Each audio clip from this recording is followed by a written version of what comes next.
हमारे देश में एक बहुत बड़ी गलतफहमी है जो अंग्रेजों ने हमारे दिमाग में डाली कि ब्राह्मणों ने शूद्रों को पढ़ने नहीं दिया कभी। ये सबसे बड़ी गलतफहमी है और इसके आधार पर हिंदुस्तान के समाज में जो मारकाट हुई है उसका मैं वर्णन नहीं कर सकता। आंकड़े बताते हैं कि मद्रास प्रेसिडेंसी में जितने गुरुकुल हैं उनमें पढ़ने वाले विद्यार्थियों में 72% शूद्र हैं, 28% द्विज। द्विज समझते हैं? ब्राह्मण, क्षत्रिय और वैश्य। तो ब्राह्मण, क्षत्रिय, वैश्य हैं 28% और शूद्र हैं 72%। लड़कियों की क्या स्थिति है? 100% लिटरेसी है लड़कियों में। कोई भी लड़की को घर में नहीं बिठाया जाता, स्कूल जाना ही पड़ता है उसको पढ़ने।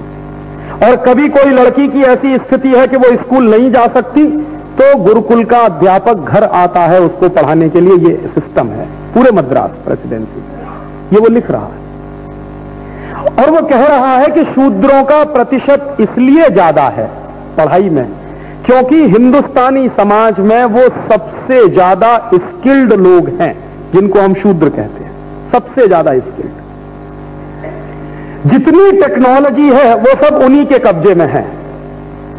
ये शूद्र ही है जो स्टील बनाते हैं, ये शूद्र ही है जो घड़े बनाते हैं, ये शूद्र ही है जो बर्तन बनाते हैं, ये शूद्र ही है जो कपड़ा बनाते हैं, ये शूद्र ही है जो जीवन जरूरत की सारी चीजें बनाते हैं। तो जितनी टेक्नोलॉजी है वो उनके पास है और वो खुद लिख रहा है कि सिस्टम इतना अच्छा है कि टेक्नोलॉजी का ट्रांसफर तुरंत होता, उसमें समय नहीं लगता। माने एक बाप है, उसने अपने बेटे को सिखा दिया, अब बेटा अपने बेटे को सिखा रहा है, उसका बेटा अपने बेटे को सिखा रहा है। माने पीढ़ी दर पीढ़ी हजारों साल वो टेक्नोलॉजी ट्रांसफर होती चली आ रही है। अब देखिए आज का दिमाग हमारा कितना गुलाम है। मैं ये मजाक के लिए नहीं कह रहा हूं, गंभीरता से कह रहा हूं कि उस जमाने में जो आदमी किसी काम में लगा है तो पूरे परिवार के साथ लगा है। अगर कोई स्टील बना रहा है तो उसका पूरा परिवार स्टील प्रोडक्शन में लगा हुआ है। तो उसके छोटे छोटे बच्चे भी हैं, उसकी पत्नी भी है, उसकी बहन भी है, उसका भाई भी है, तो पूरा परिवार उस प्रोडक्शन में इन्वॉल्व है। आज अगर आपका 14 साल का बच्चा प्रोडक्शन में इन्वॉल्व है तो कहेंगे चाइल्ड लेबर है। इस गंभीरता को समझिए कि उस समय बच्चे से लेकर बड़े तक सब इन्वॉल्व हैं प्रोडक्शन में। तो प्रोडक्शन इतना है कि हम 33% एक्सपोर्ट कर रहे हैं। अब हम कह रहे हैं कि 14 साल का बच्चा अपने पिताजी के साथ किसी काम में लगा हुआ है तो वो चाइल्ड लेबर हो गया। तो आपने क्या किया कि उसको चाइल्ड लेबर डिक्लेयर करके जो टेक्नोलॉजी ट्रांसफर होने वाली थी उसको तोड़ दिया बीच में से। और कहां ले जाके पटक दिया आपने? किसी अंग्रेजियत के स्कूल में जहां वो ऐसी कोई टेक्नोलॉजी सीखने वाला नहीं, कभी नहीं, जीवन में नहीं। तो हमने क्या किया, अंग्रेजों ने क्या किया कि ये जो टेक्नोलॉजी का ट्रांसफर हो रहा था एक पीढ़ी से दूसरी, दूसरी से तीसरी, उसको तोड़ दिया एक कानून बनाकर। और वही कानून हिंदुस्तान की सरकार आज भी चला रही है इस देश में चाइल्ड लेबर के नाम पर। रोज टेलीविजन पे एडवर्टाइजमेंट आता। अब आप सोचिए कि यूरोप में मैंने मेरी आंखों से देखा है 14 साल के बच्चे अखबार बेचते हैं, 12 साल के बच्चे अखबार बेचते हैं। तो वहां कहा जाता है कि यह सेल्फ सफिशिएंट है, सेल्फ रिलायंट है। मेरे देश में 14 साल का बच्चा काम करके रोटी कमा रहा तो कहते हैं चाइल्ड लेबर है। यह है मानसिक गुलामी, यह है अंग्रेजियत की गुलामी। और ऐसे ही तोड़ा था उसने हमारे देश के गुरुकुलों से चलने वाले एजुकेशन सिस्टम को। और उस एजुकेशन सिस्टम को तोड़ने में जो सबसे बड़ी सफलता मिली मैकॉले को, वो एक कानून के आधार पर मिली। उस कानून का नाम है इंडियन एजुकेशन एक्ट। उसके आधार पर उसने क्या किया, यूनिवर्सिटीज बनवाई और उन यूनिवर्सिटीज को मान्यता दी गई। संस्कृत से चलने वाले गुरुकुलों की मान्यता खत्म की गई और मान्यता खत्म हो गई सरकारी दस्तावेजों में, लेकिन समाज में मान्यता खत्म नहीं हुई। तो क्या किया, अंग्रेज एक अत्याचार करते थे, इंडेंजर्ड लेबर बनाते थे हिंदुस्तानी लोगों को, यहां से मजदूर बना के ले जाते थे, जिनको हम गुजराती में कहते थे गिरमिटिया मजदूर। जो गिरमिटिया मजदूर यहां से गए हैं वो पता है कौन लोग हैं? हिंदुस्तान के हाईली स्किल्ड पर्सन थे जिनको गिरमिटिया मजदूर बना के ले गए। हिंदुस्तान के हाईली स्किल्ड लोगों को कैसे बर्बाद किया। या तो वो ले गए मजदूर बना के और वहां जोत दिया उनको खेत में हल के साथ, खेत में जोता जाता था हल के साथ। गांधी जी जब देखने गए थे डरबन के आश्रम में तो उनको आश्चर्य हुआ था कि आदमी खेत में हल चलाता, ऐसे ही जैसे बैल के कंधे पे हल रखा होता।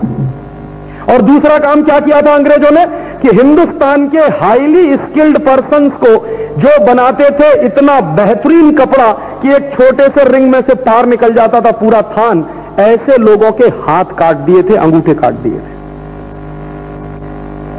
यही सब किया था मैकॉले ने और मैकॉले के पहले के अधिकारियों ने। ऐसे बर्बाद किया है इस देश को। और स्किल्ड पर्सन्स को बर्बाद करने के लिए उसने कानून बना के लागू करवा दिया और पूरा सिस्टम उसने सत्यानाश कर दिया। तो राम जब इसको बहुत विस्तार से समझाते हैं तब भरत कहते हैं क्षमा करना भाई, मुझे ये समझ में नहीं आता था, अब पता चल गया है कि पुरोहित राज्य व्यवस्था के अर्थ को संभालते हैं, इसलिए वो भी आचार्य और गुरु के समकक्ष है। तो राम कहते हैं कि देखो कभी कभी ऐसा हो जाए कि गुरुओं का सम्मान कुछ कम हो, आचार्यों का कम हो या किसी का, लेकिन पुरोहितों का कम नहीं होने देना कभी, क्योंकि ये है तो राज्य की अर्थव्यवस्था है। अर्थव्यवस्था मजबूत है तो धर्म टिकाओगे, धर्म टिकेगा तो राज्य आगे बढ़ेगा। हमारी आंखें खोलने वाला है ये कॉन्सेप्ट। आज तक हमारे देश में पुरोहितों को गाली देने का काम हमारे आधुनिक पढ़े लिखे लोगों ने बहुत किया है कि ये पोंगापंथी हैं, ढपोर शंखी हैं, ऐसे शंख बजा देते हैं, वैसे घंटा बजा देते हैं। ये हमको इतना ही दिखाई देता है, इसके आगे का कुछ दिखाई नहीं देता कि वो कितनी बड़ी इकोनॉमी चला देते हैं। और राम आगे का प्रश्न पूछ रहे हैं कि जिन पुरोहितों का तुम सम्मान करो, ध्यान ये रखना कि वो पैसे के लिए कुछ ना करते हो।